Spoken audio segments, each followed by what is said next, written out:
अस्सलाम वालेकुम। उर्दू पॉइंट के साथ मैं हूं आपका मेज़बान सफदर अली। आज हम मौजूद हैं माहिर नफ्सियात शहीला तारिक साहिबा के साथ। आज हमारा यहाँ पर आने का मकसद है वो ये कि हम इनसे जानेंगे कि हमारे इस माशरे में जो एंग्ज़ाइटी बढ़ रही है, जो परेशानी का दौरा है और हमारा ये जो मुआशरा है एक अजीब सी मंजिल की जानिब रवां दवां है, इसे कैसे बचाया जा सकता है और इसे तरक्की की राह पर कैसे गामज़न किया जा सकता है। तो आइए इनसे जानते हैं कि हमारे मुआशरे के मसाइल को किस तरह से हल किया जा सकता है। अस्सलाम वालेकुम। वालेकुम सलाम।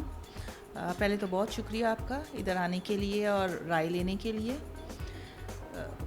ज़ाहिर बात है, सबको पता है आजकल माशरे में क्या चल रहा है और लोग किस तरीके से आगे बढ़ने के लिए लोगों के साथ, और जो एंजाइटी और उसका है, उसको सबसे बड़ा मकसद जो पीछे आपको रीज़न नज़र आता है या उसकी, वो ये कि लोगों को ना एक नफसी सी पड़ी हुई है। हर एक चाहता है कि मेरे साथ बहुत अच्छा होना चाहिए, मेरे साथ सब कुछ ठीक होना चाहिए। दूसरी चीज़ ये कि वो समझते हैं कि जितना मैं अच्छा हूँ उतना अच्छा कोई भी नहीं है। और इसका सबसे ज़्यादा जो फेस कर रहे हैं ये वो लोग हैं जो ऐसा नहीं सोच रहे होते, उनके साथ ज़्यादा गलत हो रहा होता है। वो कहते हैं वो लोग जो कुछ नहीं कर रहे वो कहाँ से कहाँ पहुँचते जा रहे हैं, मैं जो सब कुछ कर रहा हूँ मैं वहीं का वहीं रह जाता हूँ। लोग गलत तरीके इस्तेमाल कर रहे हैं, लोगों की दूसरों की टांग खींच के आगे बढ़ना चाह रहे हैं, झूठे इल्ज़ामात लगा के आगे बढ़ना चाह रहे हैं, चोरी चकारी शॉर्टकट्स यूज़ कर रहे हैं। इसकी वजह क्या है कि लोग क्यों इस तरह करते हैं, चोरी चकारी या शॉर्टकट क्यों इस्तेमाल करते हैं? इसलिए कि नेगेटिविटी बहुत ज़्यादा है अंदर की। आपकी वो जो आप एंजाइटी जिसको आप कह रहे हैं जो बाहर नज़र आ रही, या जिसको आप फ्रस्ट्रेशन कह रहे हैं जो लोगों का नज़र आता है, वो अंदर से ही सेटिस्फाइड नहीं है। अंदर से क्यों सेटिस्फाइड नहीं है? क्योंकि उनको शुरू से वो चीज़ें मिली ही नहीं है। ना उन्हें कोई इम्पोर्टेंस मिली है, ना उन्हें किसी किस्म की कोई इज़्ज़त अफजाई मिली है, ना उनकी कोई किसी किस्म की वो नीड्स पूरी हुई हैं। वो सारी कमियां जो उनके अंदर थी वो एक स्पेसिफ़िक एज पे आके बाहर निकलनी शुरू हुई हैं। जब वो बाहर निकलती हैं तो वो कमियां उनको तो महसूस नहीं होती, लेकिन वो दूसरों के लिए प्रॉब्लम क्रिएट कर रही होती हैं। और उसी वजह से सारे लोग जो सफ़र कर रहे होते हैं उनके इर्द गिर्द के माहौल में रहने वाले, वो फिर उनको समझ नहीं आती कि हम किस तरीके से क्या करें कि हम इन लोगों के उससे नफ़रत से, परेशानियों से और इन लोगों की ये झूठी आन बान शान से हम बच भी जाएं और हमें कोई इस किस्म की एंजाइटी ना हो कि हम कहें कि हम भी इसी लाइन पे चलें और हम ये चीज़ इख्तियार करें। तो इससे बचा कैसे जा सकता है? बचने से पहले एक और बात ये बताइए कि इस सब का ज़िम्मेदार कौन है? वो जो कमियां रह जाती हैं, क्या मुआशरा ज़िम्मेदार है या वालिदैन ज़िम्मेदार हैं, स्पेसिफिकली असातिज़ा ज़िम्मेदार हैं? ज़िम्मेदार कौन है? और अगर ज़िम्मेदारान को किस तरह से ठीक किया जाए, क्योंकि ज़िम्मेदारान अगर ठीक होंगे तो ये सारा सिलसिला ठीक होगा। ज़िम्मेदारी तो सब पे आती है, स्टार्टिंग फ्रॉम द पेरेंट्स। बचपन से कैसे आपने तरबियत की, पुरसुकून माहौल में आप उसको अगर बच्चे को पालते हैं, उसके हर तरह की स्पेशली इमोशनल नीड्स पूरी करते हैं, बच्चे को हर वक्त उसको ये एहसास दिलाते हैं कि मैं तुम्हारे साथ हूँ, तुम अकेले तन्हा नहीं हो, सही चल जाता है। स्कूल में जाता है, वहाँ पे असातिज़ा करते हैं, क्योंकि वही ये एज होती है जिसमें कि बच्चे की पर्सनैलिटी डेवलप हो रही होती है। अगर वहाँ पे अच्छे असातिज़ा मिलते हैं, अच्छे असातिज़ा का ये मतलब नहीं है कि बच्चे को 100% मार्क्स दिलवाने वाले असातिज़ा होते हैं। बच्चा मीडियोकर भी है लेकिन इंटरनली सेटिस्फाइड होता है, उसकी पूरी ग्रूमिंग हो रही होती है, ओवरऑल उसकी तरबियत हो रही होती है, तालीम के साथ तरबियत, जो कि अब मिसिंग नज़र आ रही। तरबियत कैसे बैठना है, कैसे उठना है, बात कैसे करनी है, किस तरह से है, सेटिस्फेक्शन इंटरनल, जिसको कंटेंटमेंट आप कहते हैं, ठीक है। कंटेंटमेंट नहीं होगी तो वो जो एक उसके अंदर एक वो लगी रहेगी कि मैं क्या करूँ, मैं किस तरीके से करूँ, सही करूँ या गलत करूँ, ठीक है। और सही गलत में फिर उसको अगर असातिज़ा बताते ही नहीं है कि चीटिंग करके तुमने नंबर तो ले लिए, लेकिन ये गलत नंबर है, ये तुम्हारे नहीं है, ये उसके नंबर है, जो कि शायद हम लोगों के टाइम पे बताया जाता था। असातिज़ा देखते ज़रूर थे, इस चीज़ को नोट करते थे कि बच्चा चीट कर रहा है, लेकिन उसको वहाँ बेइज्जत नहीं करते थे, जो कि अब होता है। तो बच्चे की इज़्ज़त नफ्स मजरूह हुई, एक दफ़ा हुई, दो दफ़ा हुई, एक ढिटाई आ जाती है। जब ढिटाई आ गई तो उसको कोई फ़र्क नहीं पड़ता किस लेवल पे, किस हद तक जाके कोई भी काम करे और अपना मकसद हासिल कर ले। ठीक है, मतलब इस पे ये कहा जा सकता है कि सबसे पहली जो कमी है वो वालिदैन के एंड पर है कि वालिदैन जो है इमोशनली अपने बच्चों से वो दूर होते चले जा रहे हैं, जिस वजह से ये तमाम तर कमियां कोताहियां पैदा हो रही हैं। और इस कमी के बाद फिर जो बढ़ावा देते हैं वो असातिज़ा बढ़ावा देते हैं, सही तरह की तालीम के साथ तरबियत नहीं करते। वालिदैन पर तो हक़ बनता है लेकिन असातिज़ा पर भी हक़ बनता है। मैम ये बताइए कि हमारे यहाँ जो सबसे بڑا مسئلہ اس وقت چل رہا ہے وہ پریشانی کو صرف اپنی پریشانی کو اپنے آپ تک محدود رکھنا نہیں ہے بلکہ اپنی پریشانی کو دوسروں پر تھوپ دینا بھی ہے. ٹھیک ہے, اگر میں گھر سے لڑ کر باہر نکلا ہوں, جس طرح ایک عام مثال دی جاتی ہے کہ اگر کوئی استاد اچھا نہیں پڑھا رہا ہوتا یا وہ ڈانٹ رہا ہوتا تو اس کے بارے میں کہا جاتا ہے یہ آج گھر میں لڑ کر آیا ہے, ایک نارمل سی بات کی جاتی ہے. یا ہم جب والد محترم ہمارے جو ہیں وہ ہم سے اچھا سلوک نہیں کرتے تو ہم کہتے ہیں آج آفس میں کوئی بات ہو گئی ہے. تو ہمیں کیا کرنا چاہیے کہ ہم اپنے غصے پر کنٹرول کر سکیں, اپنی انگزائٹی پر کنٹرول کر سکیں اور دوسروں کو اس اپنی انگزائٹی کا نقصان نہ پہنچائیں. دیکھیں سائیکالوجی میں اس کو کہتے ہیں ڈسپلیسمنٹ. آپ اپنی انزائٹی کو کم کرنے کے لیے ایک کوئی سیف طریقہ ڈھونڈتے ہیں, ٹھیک ہے, یہ ڈیفینس میکینزم ہوتا ہے, اور اس سیف طریقے میں آپ اپنا غصہ, اپنی نفرت, اپنا جو بھی کمی ہے وہ آپ اس طرف اور اس سائڈ پہ نکالتے ہیں جو آپ کے لیے سیف سائڈ ہوتی ہے. والدین کا بچوں کو ڈانٹنا, کیونکہ بچے آگے سے اس طرح سے نہیں ڈانٹ سکتے اگر وہ باس سے ڈانٹ کھائی ہوئی ہے. بچوں کا یا بیوی کو ڈانٹنا, بیوی کا بچوں کو ڈانٹنا, بچوں کا اپنے ٹوائز کو توڑنا, اور ٹوائز پھر وہ آگے کچھ بھی نہیں کر سکتے کیونکہ وہ تو ٹوٹ جاتے ہیں جو بھی ہے.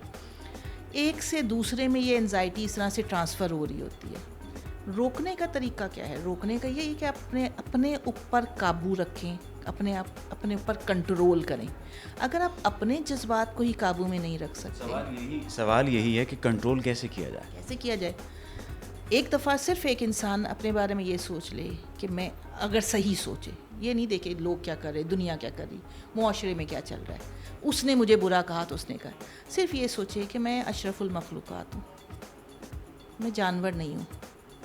راستے میں چلتے ہوئے آپ کسی جانور کو پتھر مارتے ہیں تو وہ پلٹ کے آپ کو آتا ہے, ٹھیک ہے. انسان کو نہیں آنا چاہیے کیونکہ وہ جانور نہیں ہے. انسان کے اندر ساری خصوصیات اللہ کی ہیں, ایک کوئی بیچ میں سے خصوصیت نکال لے, اس پہ کام کرے. میں نے اپنے 5 سال میں اپنے اندر یہ خصوصیت ڈیولپ کرنی ہے کہ میں نے بدلہ نہیں لینا, میں نے کسی کو برا نہیں کہنا, یا صرف ایک چیز پکڑ لے, بہترین انسان بننے کی کوشش کرنی ہے. اور بہترین انسان کی ڈیفینیشن ہے ہاتھ اور زبان سے نقصان نہیں پہنچ, بس ٹھیک ہو گیا. مطلب یہ کہ ہم نے کوشش کرنی ہے کہ ہم بہترین انسان بنیں, اور بہترین انسان کی ڈیفینیشن رسول اللہ صلی اللہ علیہ وسلم نے ہمیں 1400 سال پہلے بتا دی تھی کہ بہترین انسان اور مسلمان وہ ہے جس کے ہاتھ اور زبان سے کسی کو تکلیف نہ پہنچے. بہت اچھی بات کہی. پروگرام کا آخری حصہ ہے, اس آخری حصے میں میں یہی جاننا چاہوں گا, اس انگزائٹی میں ہم نے اپنے آپ پر کنٹرول کرنا ہے. نوجوان نسل ہمارا سرمایہ ہے. اس نوجوان نسل کے لیے آپ کیا پیغام دینا چاہیں گے؟ نوجوان نسل کو کیا کرنا چاہیے؟ ایک بات, اساتذہ کو کیا کرنا چاہیے؟ یہ 2 باتیں بتانے کے بعد تیسری بات میں پھر باتیں پوچھوں گا آپ سے. نوجوان کے لیے تو سب سے پہلی چیز یہی ہے جو بھی, کیونکہ یہ وہ ایک ایج ایسی آ گئی ہوتی ہے جس میں آپ کے بننے اور بگڑنے والا ٹائم ہوتا ہے. بن گئے تو آپ سونا بن جاتے ہو, بگڑ گئے تو آپ مٹی ختم ہو جاتے ہو, ٹھیک. ہاں, شعور ہے, سمجھے میں کیا کر سکتا ہوں, میرے اندر کچھ چیز ہے, میری وجہ سے کسی کو تکلیف ہے, اچھے ماں باپ نہیں ملے یا جو بھی ہے, کیونکہ ماں باپ کی چوائس نوجوان نہیں کر سکتا. کئی دفعہ اساتذہ کی چوائس بھی نہیں کر سکتا کیونکہ جہاں والدین نے کہہ دیا وہیں اس نے پڑھنا ہے. لیکن کم از کم وہ تو اس طریقے سے ہو سکتا ہے کہ میں کسی کو اس قسم کا کوئی چیز آگے ٹرانسفر نہیں ہونے دوں گا. جو میرے ساتھ گزرا ہے میں اس کو ٹرانسفر نہیں, کیونکہ ریسرچ کہتی ہے 8% لوگ ایسے ہوتے ہیں جن کے ساتھ برا سلوک ہوا ہوتا ہے بچپن سے لے کے شروع سے آخر تک, لیکن وہ بہت اچھے لوگ بنتے ہیں آگے چل کے. جب وہ بن سکتے ہیں تو کیوں نہیں بن سکتے, ٹھیک ہے.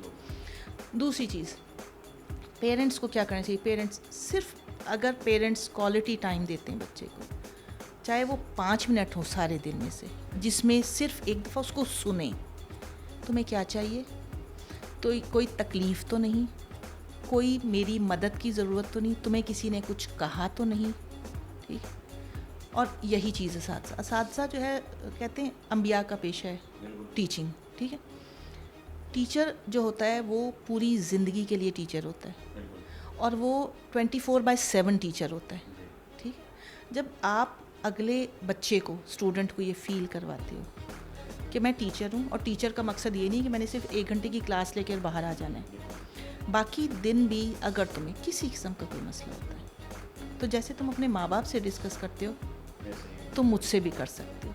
मैं कोशिश करूँगा, क्योंकि रूहानी माँ बाप और रूहानी डॉक्टर, ठीक, अगर वो भी ये साथ करने लग जाएं तो शायद ही कोई बच्चा होगा कि जिसके साथ मसला चले। ये तो बहुत अच्छी बात है कि असातिज़ा को इस एंड पर ये अहम किरदार अदा करना चाहिए कि रूहानियत का जो उन्हें दर्जा दिया गया है, रूहानी माँ बाप का दर्जा दिया गया है, उस दर्जे का जायज़ फ़ायदा उठाते हुए अपने नौजवान नस्ल की तरबियत करें। आखिर में एक बात ये जानना चाहूँगा, जिस तरह कहते हैं कि की पॉइंट्स होते हैं, कुछ चीज़ें होती हैं, हम अपने मुआशरे को नफसियाती तौर पर मजबूत करने के लिए कौन कौन सी खसूसियात या कौन कौन सी चीज़ें अपने अंदर डेवलप करें। जिस तरह आखिर प्रोग्राम में कहा जाता है कि आपके पास 3 सेकंड है, 10 सेकंड है, कहा जाता है 10 सेकंड नहीं है, आपके पास खुला वक्त है, लेकिन कौन सी ऐसी चीज़ें हैं, कौन से ऐसे पॉइंट्स हैं, कौन सी ऐसी बातें हैं जो हम अपने अंदर पैदा करें तो हमारा मुआशरा कुली तौर पर या जुज़वी तौर पर चाहे एक अच्छा और तरक्की याफ्ता मुआशरा बन सकता है। क्योंकि सबसे पहले तो हमें मुआशरे पर काम करना है। मुआशरे पे काम तभी होगा, पहले अच्छी माएँ। अच्छी माएँ का मतलब है कि प्रॉपर ट्रेनिंग। हमारे यहाँ तालीम दे देते हैं, लड़की को तरबियत नहीं देते हैं कि उसने आगे चल के अपनी लाइफ कैसे गुजारनी, आगे से बच्चों की तरबियत कैसे करनी, ठीक। दूसरी चीज़, अपने पे कंट्रोल, पेशेंस डेवलप करें। कोई भी चीज़ ज़िंदगी का आखिर नहीं होती है, ठीक। वो जो हम एक अपने लिए एक बना लेते हैं ना अना का मसला, कि बस उसने कहा तो उसने जाना कहाँ है मुझे कह के, नहीं, उसने कहा है वो उसका मसला है। सिर्फ ये एक दफ़ा सोचें, और ख़ास तौर पे एक माहिर नफ्सियात होते हुए आप सिर्फ ये सोचें कि अगर कोई आपको गलत बात कह के गया है, आपको बुरा कह के गया है, तो इसका ये मतलब नहीं है आपने उसका जवाब बुराई से ही देना है। आप ये सोचें कि उसको आपकी मदद की ज़रूरत है। उसके अंदर कुछ ना कुछ तो ऐसी गलत चीज़ चल रही है जिसकी वजह से उसने आपको बुरा कहा है। हम क्या कर सकते हैं? हाँ, हम उसको बेहतर करने की कोशिश करें। 1 से 2 दफ़ा भी अगर आपका रवैया उसके साथ अच्छा हो जाता है और आप उसको पनिश करने के बजाय या बुरा भला कहने के बजाय या उसको बताने के बजाय कि तुमने मुझे कहा तो देखो मैं तुमसे, यानी बदले वाली चीज़ नहीं। टीचर में तो बदला आता ही नहीं है। और माहिर नफ्सियात तो, नफ्सियात जो है वो एक ऐसा सब्जेक्ट नहीं है जिसको आप कहते हैं आपके पास डिग्री है सिर्फ। नफ्सियात वो है जो कि आपके खून में आपके साथ दौड़ती है और एक आपको एक अच्छा इंसान बनने की तरफ लेके जा रही होती है, जो लोगों को ज़्यादा से ज़्यादा फ़ायदा पहुंचा रहा होता है। और जहाँ कहीं मिले, जहाँ कहीं आप देख सकते हैं, आप उसको बेहतर करने की कोशिश करें। मसले मसाइल, अपने हर एक का मसले के 100 हल होते हैं अगर आप सोचें तो। हम उसको नहीं करते हैं। अपने किए हुए की ज़िम्मेदारी दूसरे पे ना डालें, अपनी रिस्पॉन्सिबिलिटी लेने की कोशिश करें और जितना पेशेंस डेवलप कर सकते हैं बस जितना पेशेंस डेवलप कर सकते हैं अपने अंदर वो डेवलप कीजिए। और दूसरी और असल और अहम चीज़ जो उन्होंने बताई कि वो अपने आप पर कंट्रोल करें, अपनी ज़िम्मेदारी खुद कबूल करें, अपने गुस्से को दूसरों पर मत थोपें। और जो सबसे अहम चीज़ है वो ये है कि आपके हाथ से और आपकी ज़ुबान से दूसरे लोग जो हैं महफूज रहें। और रसूलुल्लाह सल्लल्लाहु अलैहि वसल्लम की हदीस मुबारका यहाँ पर आप लोगों से शेयर करना चाहूँगा। रसूलुल्लाह सल्लल्लाहु अलैहि वसल्लम ने फरमाया था कि तुम वही अमल करो दूसरों के साथ जो अपने लिए पसंद करते हो, वही अमल दोहराना चाहिए। तो क्या हम ये चाहते हैं कि कोई हम पर गुस्सा करे? क्या हम ये चाहते हैं कि कोई हमसे झूठ बोले? क्या हम ये चाहते हैं कि कोई हमारी चीज़ को चुरा ले? और क्या हम ये चाहते हैं कि कोई हम पर गुस्सा करे और हमें डिमोरलाइज़ करे? अगर हम ये नहीं चाहते, एक और बात शनीला तारिक साहिबा कहना चाहेंगे जी। एक चीज़ और कि लोगों ने एक चीज़ ये बनाई हुई है कि मेरी बेइज्जती हो गई। इज़्ज़त और ज़िल्लत अल्लाह के हाथ है। बस दुआ करनी चाहिए कि अल्लाह बेइज्जत ना करे। बाकी ये जो दुनियावी चीज़ें हैं, स्टूडेंट को टीचर ने डांटा तो स्टूडेंट की बेइज्जती हो गई, किसी ने कुछ कह दिया तो उससे बेइज्जती हो गई, रिश्तेदारों के सामने कह दिया तो उससे बेइज्जती हो गई। अब आपकी इज़्ज़त इतनी फ्रिजाइल, इतनी कमज़ोर, इतनी वीक नहीं होनी चाहिए कि किसी के 1 या 2 जुमलों से आपकी इज़्ज़त जो है वो ख़त्म हो जाए और पामाल हो जाए। अल्लाह की दी हुई इज़्ज़त है, अल्लाह के हाथ में इज़्ज़त है। बस जब तक अल्लाह इज़्ज़त रखेगा, किसी का कहा हुआ कुछ भी आपको कोई फ़र्क नहीं पड़ता। ठीक हो गया, बहुत अच्छी बात कही प्रोफेसर शनीला तारिक साहिबा ने, माहिर नफ्सियात शनीला तारिक साहिबा ने। व तो इज़्ज़ु मन तशा व तो ज़िल्लु मन तशा। अल्लाह जिसे चाहता है इज़्ज़त देता है और अल्लाह जिसे चाहता है ज़िल्लत देता है। हमें ये बात मान लेनी चाहिए। और मैं ये समझता हूँ कि हमारे मुआशरे में मसला ही जो सारा चल रहा है वो अना का मसला चल रहा है। हम ये सोच लेते हैं कि हमारी अना पर किसी ने हिट किया है, अना पर किसी ने ज़रब लगाई है, जिस वजह से हम उस बात को दिल पर लेते हैं और फिर बदला लेना चाहते हैं और फिर तमाम तर जो मनाजिल हैं वो जाहिलियत की तय करना शुरू कर देते हैं। ज़ाती रंजिशों को दूर करने के लिए, रकावतों को दूर करने के लिए ये बात ज़रूरी है कि आप अपनी अना को अपने कंट्रोल में रखिए, अपने जज्बात पर कंट्रोल रखिए। आप अशरफुल मखलूक़ात हैं और अशरफुल मखलूक़ात होने का सबूत देना चाहिए। रसूलुल्लाह सल्लल्लाहु अलैहि वसल्लम ने फरमाया था कि अपने लिए जो पसंद करते हो वही दूसरों के लिए पसंद करो। और क्या फिर आप चाहेंगे कि आप पर कोई गुस्सा करे, आपसे कोई झूठ बोले, आपकी कोई चीज़ चुरा ले, आपको कोई डिमोरलाइज़ करे, या आप ये चाहेंगे कि आपकी इज़्ज़त को कोई तार तार करे?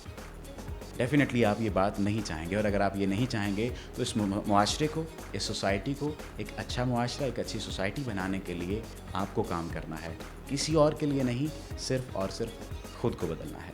कैमरामैन मुनीर हुसैन के साथ सफदर अली को दीजिए इजाज़त। देखते रहिए उर्दू पॉइंट।